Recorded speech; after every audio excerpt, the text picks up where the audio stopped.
¿Cómo puedes agradecerle a un Dios que lo tiene todo? Un Dios que tiene un cielo lleno de galaxias en su patio de atrás. Pienso que nuestros regalos baratos deben parecerle vulgares y de mal gusto. Pero pienso que Dios se tiene que inclinar demasiado en el Día de Acción de Gracias para escuchar nuestros agradecimientos, esperando que lo recordemos. Imagino que debe correr una lágrima en su mejilla cuando un niño le lleva un puñado de monedas y los deposita en el piso del cielo. Y pienso que tomará nuestros ramos de flores marchitas y los pondrá en el mejor florero celestial, ¿no te parece? Toma tu Biblia y mantente en sintonía.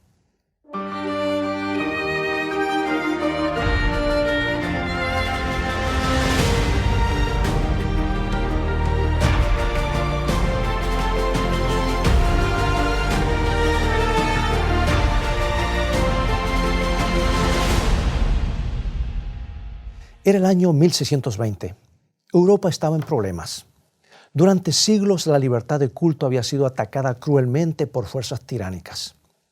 La Inquisición española, la masacre de los hugonotes, la matanza de los valdenses, ahorcamientos, cacerías, palizas, destierros, todas esas cosas estaban frescas en la memoria. Todo era parte de una historia que aún no se había enfriado. Un grupo de toscos individualistas decididos a tener libertad se habían visto obligados a huir de Holanda en 1607 y 1608. Pero no estaban felices al ver a sus hijos creciendo en una tierra extraña. Y temían que si España reconquistaba Holanda, los horrores de la Inquisición caerían sobre ellos. Y en el año 1620 no había necesidad de pensar en escapar a otro planeta. Nadie pensaba que la colonización del espacio fuera la respuesta a sus problemas. Había un nuevo mundo esperándolos al otro lado del océano. Un mundo que no había sido tocado por las tiranías de Europa. Entonces aquel grupito se arrodilló con su pastor en la costa de un oscuro puerto holandés y se embarcaron en el Speedwell. Los llamamos peregrinos. Su destino, un nuevo mundo y una nueva vida.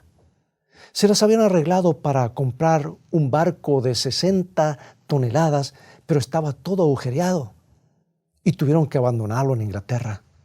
Se subieron a otro barco más grande de 3 mástiles llamado Mayflower. Y cuando izaron las velas el 16 de septiembre había 51 peregrinos a bordo, hombres, mujeres y niños. Se llamaban a sí mismos santos. También a bordo había 50 que no eran peregrinos y ellos se llamaban extranjeros. No fue un viaje cómodo, porque el barco estaba sobrecargado y se molestaban entre todos. También había presiones psicológicas. Los marineros eran rudos, maldecían a los peregrinos, se burlaban de sus constantes oraciones. Y un marino amenazó con tirar a los enfermos a los tiburones y quedarse con sus posesiones. Pero resultó ser que ese marinero enfermó y murió en el mar. Los peregrinos habían pagado para llegar a Virginia, pero el Mayflower no se encaminó a Virginia. Quizás se debió a las advertencias de que los peregrinos no serían bien recibidos en ese lugar. La decisión de cambiar el curso de la nave generó una crisis real. Los extranjeros estaban tan enojados que el motín parecía inminente cuando el barco ancló en lo que ahora se conoce como el Provincetown en Cape Cod. Pero en medio de la crisis los peregrinos hicieron una sorprendente demostración de liderazgo. Persuadieron a la mayoría de los hombres de a bordo para que firmaran lo que se conoce como el Pacto del Mayflower. Y al firmar ese pacto, se comprometieron a formar parte de una entidad política civil y prometieron debida sumisión y obediencia a sus justas e igualitarias leyes. Entonces desembarcaron en las desoladas costas de Cape Cod. William Bradford, quien escribió sobre los primeros años de los peregrinos en el Nuevo Mundo, dice que ellos cayeron sobre sus rodillas y bendijeron al Dios del cielo porque los había traído a través de ese vasto y furioso océano. Lo más maravilloso es que el pequeño grupo había sido capaz de llevar ese viaje peligroso a su final. Bueno, en realidad los peregrinos Pensaban que su experiencia era un paralelo de los israelitas cuando habían roto el yugo de la esclavitud de Egipto. Se consideraron a sí mismos como el nuevo Israel de Dios. Habían escapado de la opresión de los faraones de Europa. Habían cruzado el Mar Rojo del Atlántico, venciendo todas sus furias. Y ahora habían entrado en un desierto desconocido destinado por Dios para construir una nueva nación sobre la tierra. Y ese sentido de designación divina, esa convicción de que América había sido elegida por Dios para ser una luz para las naciones, fijó las características del concepto de este país y todavía no se ha perdido. En 1776, Thomas Jefferson, Benjamin Franklin, John Adams fueron encargados para diseñar el escudo oficial de la nueva nación. Y Franklin propuso que el escudo mostraría a Moisés levantando sus manos sobre el Mar Rojo, mientras los soldados y los carros egipcios eran engullidos por las aguas. Y propuso el siguiente lema: la rebelión contra los tiranos es la obediencia a Dios. Y Jefferson sugirió que el escudo mostrara una imagen de los israelitas en el desierto guiados por una nube de día y una columna de fuego por la noche. Finalmente, el escudo de los Estados Unidos, que fue adoptado en 1782, muestra el ojo de Dios sobre una pirámide egipcia con las palabras Anuit Queptis, que quiere decir: Él ha favorecido a nuestro emprendimiento. Todavía podemos verlo en el lado verde de los dólares. Bien, era noviembre cuando los peregrinos tocaron tierra en Provincetown y era una mala época para llegar a una nueva tierra. Si hubieran podido navegar desde Inglaterra en mayo, como lo habían planeado, las cosas hubiesen sido mucho mejores. Pero ahora era demasiado tarde para sembrar y demasiado tarde para cosechar y demasiado tarde para almacenar alimentos. Decidieron establecerse en forma permanente en Plymouth, al otro lado de la bahía de Cape Cod. El 21 de diciembre comenzaron a cruzar Plymouth. 4 días más tarde, el día de Navidad, rechazaron celebrar lo que consideraban fiestas paganas y comenzaron a construir su colonia entre los bosques y el mar. Con sus manos callosas tuvieron que tallar con las uñas, casi literalmente, sus propios hogares en el desierto. Si el Mayflower hubiese regresado a Inglaterra de inmediato, la colonia no hubiera podido sobrevivir. Sin el refugio que les proporcionaba el barco, hubieran muerto muchos más. Incluso después de haberse asentado en tierra firme, la visión del barco en el puerto los hacía sentir más seguros. Sabían que si las cosas iban muy mal, podían embarcarse y salir de allí. El barco quedó hasta abril y a partir de entonces quedaron librados a su suerte. Contra lo que se podría pensar, el Mayflower no era un barco lento. Hizo el viaje de regreso a Inglaterra en 31 días. Y me han dicho que un velero del mismo tamaño difícilmente pudiera batir ese récord en la actualidad. Y cuando sus días en el mar acabaron, el Mayflower fue comprado por un cuáquero que usó las vigas originales para construir lo que se conoce como el granero Mayflower, una réplica del barco llamada Mayflower II o II. Se construyó en Inglaterra en 1956 y viajó a través del Atlántico como un obsequio de los libres para los libres. Y la llegada de este barco fue muy diferente a la llegada del primer Mayflower. El primero había llegado sin que lo anunciaran. El segundo navegaba lentamente, escoltado por un centenar de orgullosos veleros. El sonido de las olas y los barcos y los gritos de la multitud fue ahogado por el rugido de un helicóptero. Y cuando los peregrinos llegaron a las costas de Plymouth, ya era invierno.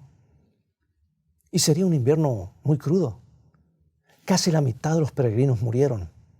Pero con la ayuda de indígenas amables, los sobrevivientes construyeron poco a poco su asentamiento. Luego el verano trajo nuevas esperanzas.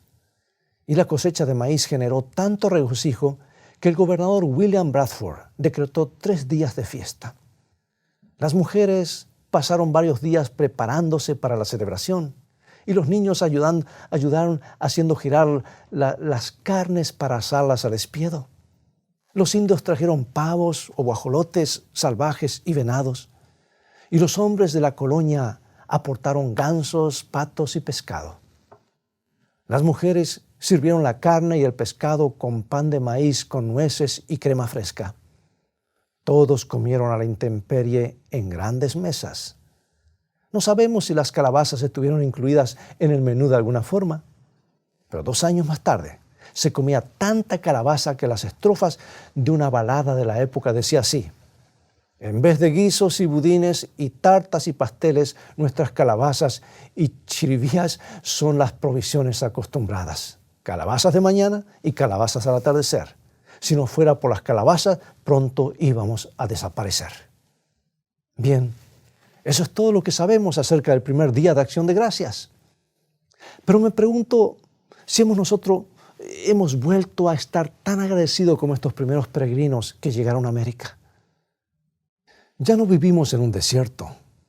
No hemos tenido que huir por nuestra fe.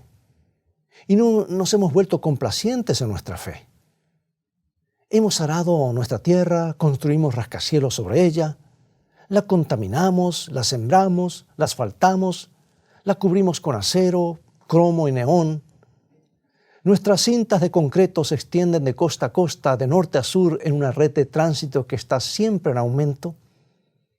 Tenemos nuestros grandes negocios y nuestros yates y nuestras casas para las vacaciones. Y tenemos jets y aviones que nos llevan a donde queramos ir. Y la mayoría hemos olvidado lo que significa realmente tener necesidad.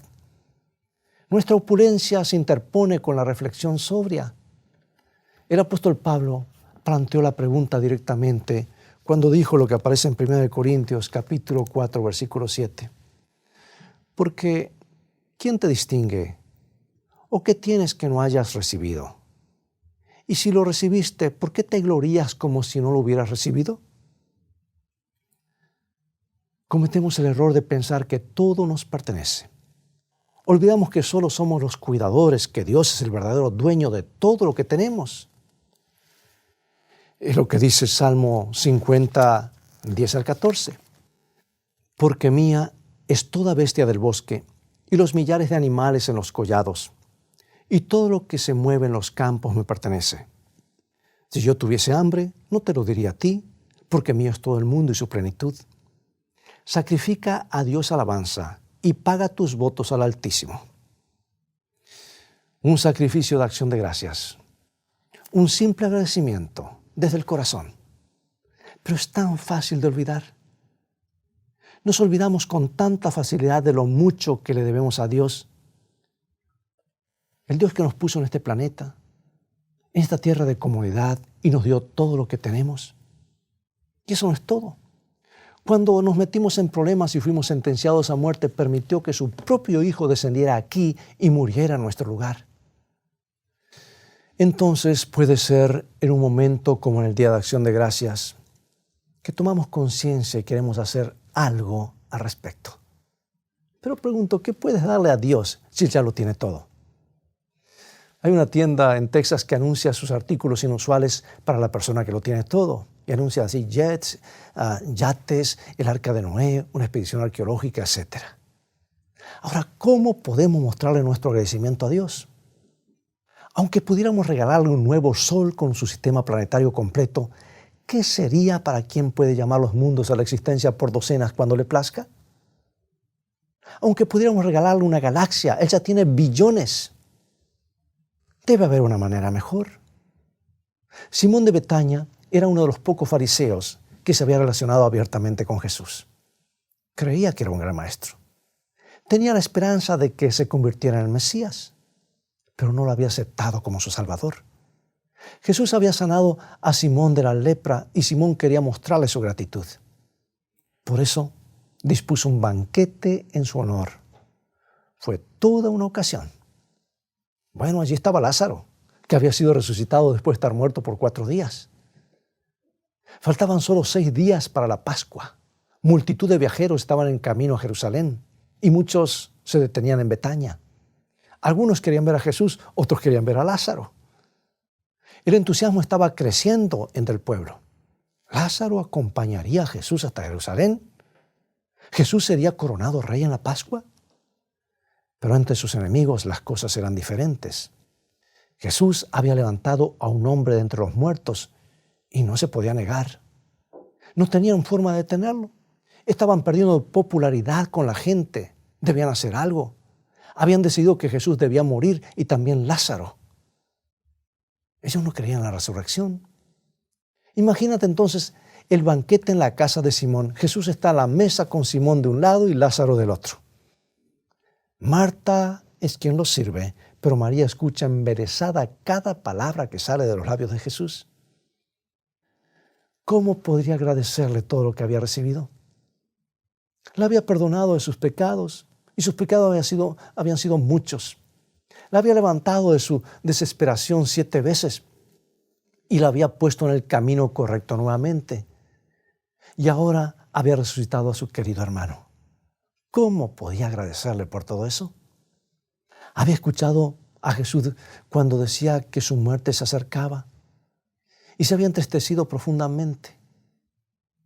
Con gran sacrificio había comprado una caja o un recipiente de alabastro con ungüento aromático, muy costoso, con la intención de ungir su cuerpo para la sepultura cuando llegara el momento. Pero ahora escuchó que pronto Jesús sería coronado como rey y quería ser la primera en honrarlo. Entonces, cuando los invitados se sentaron a la mesa, se deslizó suavemente junto al grupo con su recipiente de alabastro. Rompió ese frasco y derramó su contenido sobre la cabeza y los pies de Jesús. Entonces, arrodillándose, humedeció los pies con sus lágrimas y los secó con sus cabellos. Quería que su acto pasara inadvertido para los demás invitados, pero fue imposible. De inmediato la habitación se llenó con la fragancia y en un instante se dio cuenta de que había generado una confusión. Judas aparentó tener gran indignación. ¿Por qué no se había vendido el perfume para darle el dinero a los pobres? No es que estuviera muy interesado en los pobres, solo quería llenar el dinero de la bolsa con la que tenía el hábito de ayudarse a sí mismo. Los discípulos no eran como Judas, amaban a Jesús. Pero el acto de María también les pareció un gran desperdicio. Qué diferente que sería solo unos pocos días después, cuando perdieran a Jesús. Entonces sentirían que no había regalo suficientemente bueno o costoso para hacerle a su Señor. María lo percibió. Tuvo miedo de que también su hermana la reprochara. ¿Y si tampoco Jesús la entendía? Estaba a punto de desaparecer, pero Jesús la entendió y vio que estaba avergonzada y angustiada, y levantando su voz por encima del murmullo de las críticas, dijo lo que está registrado en San Marcos capítulo 14, versículos 6 y 9. Dejadla, ¿por qué la molestáis? Buena obra me ha hecho. Siempre tendréis a los pobres con vosotros, y cuando querráis les podréis hacer bien, pero a mí no siempre me tendréis. Esta ha hecho lo que podía, porque se ha anticipado a ungir mi cuerpo para la sepultura. De cierto os digo que donde quiera que se predique este evangelio, en todo el mundo, también se contará lo que ésta ha hecho para memoria de ella.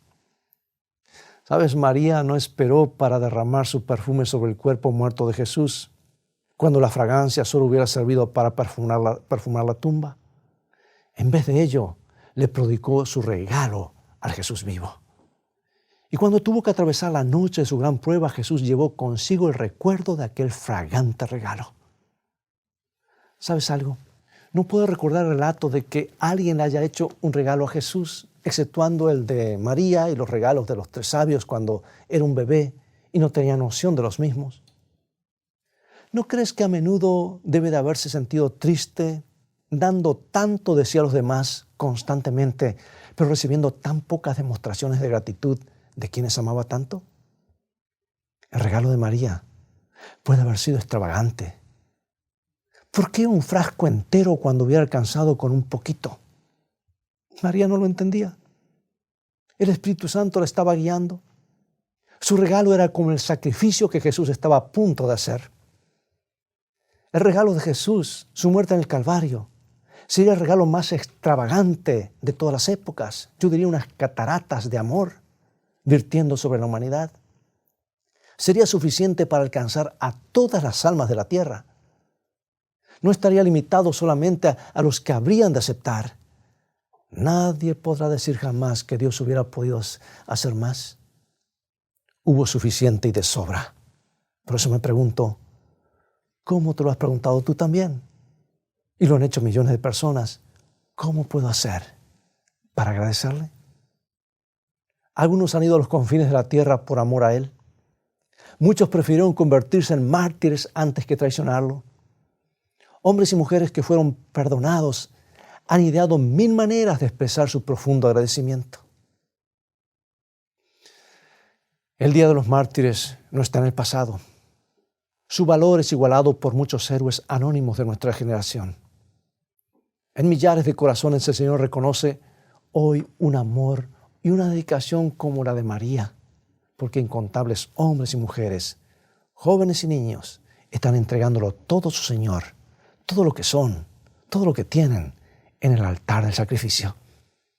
Algunos colocan sus regalos, grandes y pequeños, en las manos del programa de Escrito Está y dicen, lleven el mensaje tan rápido como puedan a todos los que les sea posible. Y eso es lo que estamos tratando de hacer. Pero en mi caso, yo creo que tú sientes lo mismo que yo. Siempre me pregunto, ¿cómo podré agradecerle? Acompáñame en oración. Maravilloso Señor, perdona nuestra insensibilidad, nuestra egoísta falsa de gratitud por los innumerables dones que constantemente nos otorgas. La vida, la salud, la familia, los amigos, el alimento, el vestido y todas las cosas adicionales. Hasta los que sentimos que tenemos poco, tenemos mucho por lo cual estar agradecidos. El mayor de todos los dones es que podemos regocijarnos con el perdón de los pecados. Que en este día de acción de gracias podamos detenernos a considerar y expresar tangiblemente el agradecimiento que tanto merece nuestro Salvador y Señor. Acepta nuestro humilde regalo y que pueda traer gozo al corazón de los corazones. Lo pedimos en tu nombre. Amén.